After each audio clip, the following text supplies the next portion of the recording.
అనంత కరుణామయుడు అపార కృపాశీలుడైన అల్లాహ్ పేరుతో ప్రారంభిస్తున్నాను. సూరే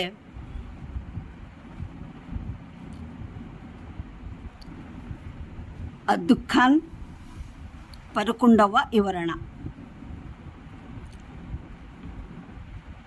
వారు వాటి విషయంలో గంభీరంగా కొన్ని క్షణాలు సైతం ఆలోచనా చింతనలో గడపలేరు. మతపరమైన ఆచారాలు అయితే ఏదో కాలక్షేపంగా పాటిస్తారు. తిరస్కారం, నాస్తికత్వం ఇత్యాది వాదనల్ని, చర్చల్ని కేవలం కాలక్షేపంగానే చేస్తారు. ప్రపంచ వ్యవహారాలలో మునిగిన వారికి అంతగా తీరిక ఎక్కడుందని, తాము సత్యానికి దూరంగానైతే లేము కదా అని, ఇంకా సత్యానికి దూరమే అయినట్లయితే దాని పరిణామ ఫలం ఏమవుతుందని కూర్చొని ఆలోచించడానికి మూలంలో ప్రస్ఫుటమైన దైవ సందేశహరుడు అనే పదాలు ప్రయోగించబడ్డాయి. దానికి 2 అర్థాలు. ఒకటి, అతను దైవ సందేశహరుడు అవడం అతని శీల స్వభావాలు, అతని నైతికత, స్వభావ స్వరూపాలు అతని కార్యకలాపాల వల్ల పూర్తిగా వ్యక్తమవుతున్నాయి. రెండవది, అతను యథార్థాన్ని స్పష్టంగా విడమర్చి తెలుపడంలో ఎటువంటి లోపం రానివ్వలేదు.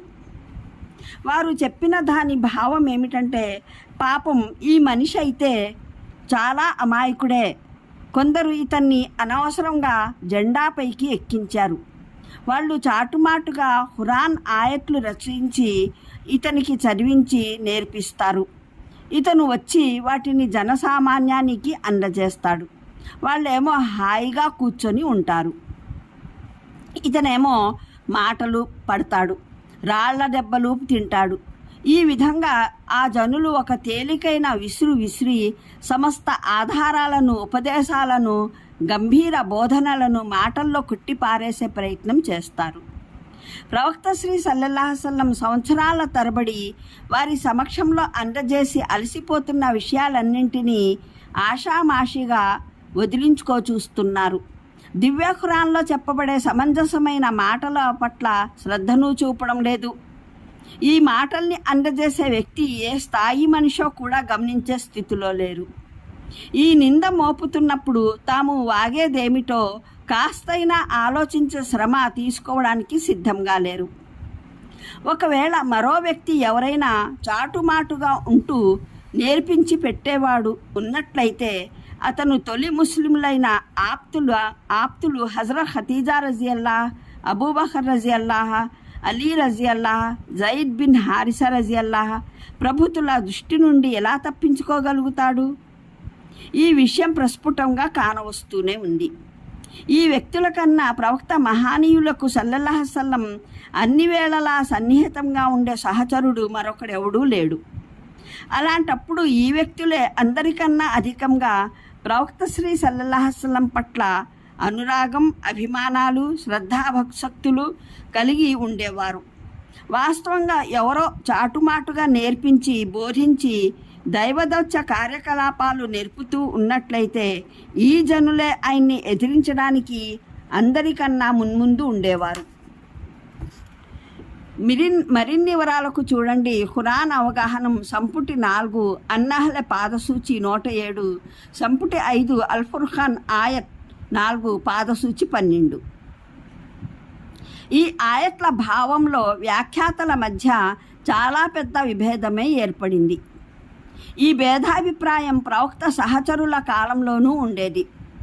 హజరత్ అబ్దుల్లాహ్ బిన్ మసూద్ ప్రముఖ శిష్యుడు మస్రూహ్ ఇలా చెబుతున్నారు: ఒకరోజు మేము హూఫా మసీదులో ప్రవేశించినప్పుడు చూశాము. ఒక బోధకుడు జనుల సమక్షంలో ఉపన్యసిస్తున్నాడు. అతను ఆ రోజున ఆకాశం స్పష్టంగా పొగ మోసుకు వస్తుంది అనే ఆయత్ చదివాడు. తర్వాత ఇలా అన్నాడు: మీకు తెలుసా ఈ పొగ ఎటువంటిదో? ఈ పొగ ప్రళయ దినాన వస్తుంది. తిరస్కారుల్ని, కపటుల్ని గుడ్డివారుగా, చెవిటివారుగా చేసి వేస్తుంది. కానీ విశ్వాసులైన వారి మీద దీని ప్రభావం కేవలం జలుబు చేసినంత మేరకే పడుతుంది. అతని ఈ మాట విని మేము హజరత్ అబ్దుల్లా బిన్ మసూద్ వద్దకు వెళ్ళాము. ఆయనకు ఆ బోధకుడు చేసిన వ్యాఖ్యానాన్ని వివరించాము. హజరత్ అబ్దుల్లా పరుండి ఉన్నారు. ఈ వ్యాఖ్యానం విని గాబరా పడి లేచి కూర్చున్నారు. ఇలా అన్నారు: మనిషికి తెలియకపోతే తెలిసిన వారిని అడిగి తెలుసుకోవాలి. అసలు విషయం ఏమిటంటే, ఖురేష్ ప్రజలు ఇస్లాం స్వీకరించడానికి నిరాకరిస్తూ ప్రవక్త మహానీయుల్ని వ్యతిరేకిస్తూనే ఉండగా ప్రవక్త శ్రీ సల్లల్లాహు అలైహి వసల్లం వేడుకున్నారు: దేవా, హజరత్ యూసుఫ్ అలైహిస్సలాం కాలంలో వచ్చినటువంటి కరువు లాంటి కరువుతో నాకు తోడ్పడు అని. తదనుగుణంగా తీవ్రమైన క్షామం దాపురించింది. జనులు ఎముకలు, తోళ్ళు, మృత జంతువులు సైతం తిన్నారు. ఆ కాలంలో పరిస్థితి ఏమిటంటే, మనిషి ఆకాశం వైపునకు తలెత్తి చూస్తే అతనికి ఆకలి తీవ్రత వల్ల అంతా పొగగానే కనిపించేది.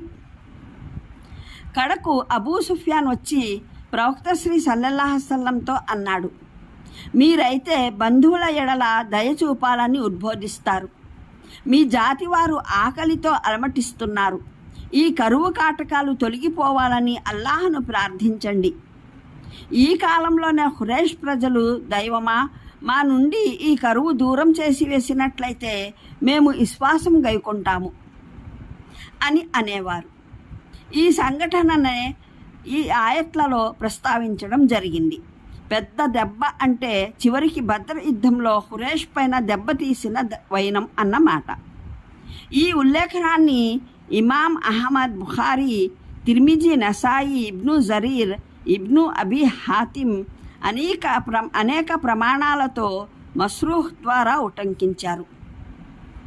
మస్రూహ్తో పాటు ఇబ్రాహీం నఖయి, ఖతాదా, ఆసిం, అమీర్ కూడా హజరత్ అబ్దుల్లా బిన్ మసూద్ ఈ ఆయత్కు ఈ వ్యాఖ్యానం చేశారని చెప్పారు. అందువల్ల ఆయన గారి అభిప్రాయం వాస్తవంగా ఇదే అన్న విషయంలో ఎటువంటి అనుమానం మిగులదు.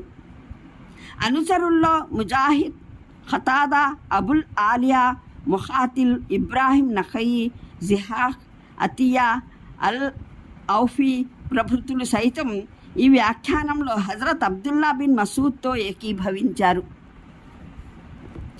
మరోవైపున Hazrat Ali, Ibn Umar, Ibn Abbas, Abu Saeed Khudri, Zaid bin Ali, Hasan Basri వంటి ప్రముఖులు చెప్పేదాని ప్రకారం ఈ ఆయట్లలో ప్రళయానికి సమీప కాలాన్ని ప్రస్తావించడం జరిగింది.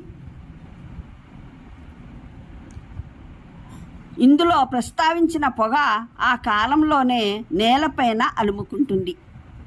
ఈ వ్యాఖ్యానికి మరింత బలం చేకూర్చే ఉల్లేఖనాలు స్వయాన ప్రవక్త మహానీయులు సల్లల్లాహు అలైహి వసల్లం ద్వారా ఉటంకించబడినవి ఉన్నాయి.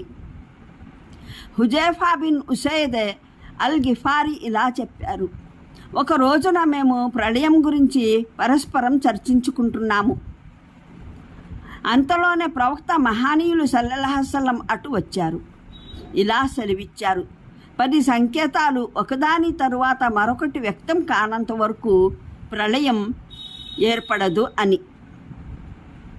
అవి సూర్యుడు పశ్చిమాన ఉదయించడం, పొగ, జంతువు యాజూజ్ మాజూజ్ బయటపడటం, మరియం సుతుడు ఈసా అవతరణ, నేల కృంగిపోవడం, తూర్పున పడమర అరేబియా ద్వీపకల్పంలో ఆదన్ నుండి అగ్ని మొదలై జనుల్ని తోలుకుపోవడం. ముస్లిం దీన్ని అబూ మాలిక్ అష్ఆరీ ఉల్లేఖనం బలపరుస్తుంది. ఆ ఉల్లేఖనాన్ని ఇబ్ను జరీర్ తబ్రానీ ఉటంకించారు. ఇబ్ను అబీ హాతిమ్ ఉటంకించిన అబూ సయీద్ ఖద్రీ ఉల్లేఖనము బలపరుస్తుంది.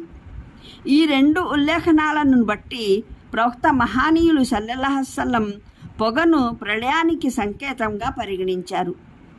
వీటిలో ప్రవక్త శ్రీ సల్లల్లాహు అలైహి వసల్లం ఆ పొగ ముసురుకున్నప్పుడు విశ్వాసి పైన దాని ప్రభావం కేవలం జలుబు లాంటిది అవుతుందని, తిరస్కారి నరంలో అది నిండిపోతుందని, అతనిలోని ప్రతి బయటపడే బెజ్జం నుండి అది బయటపడుతుందని తెలుస్తోంది. అనంత కరుణామయుడు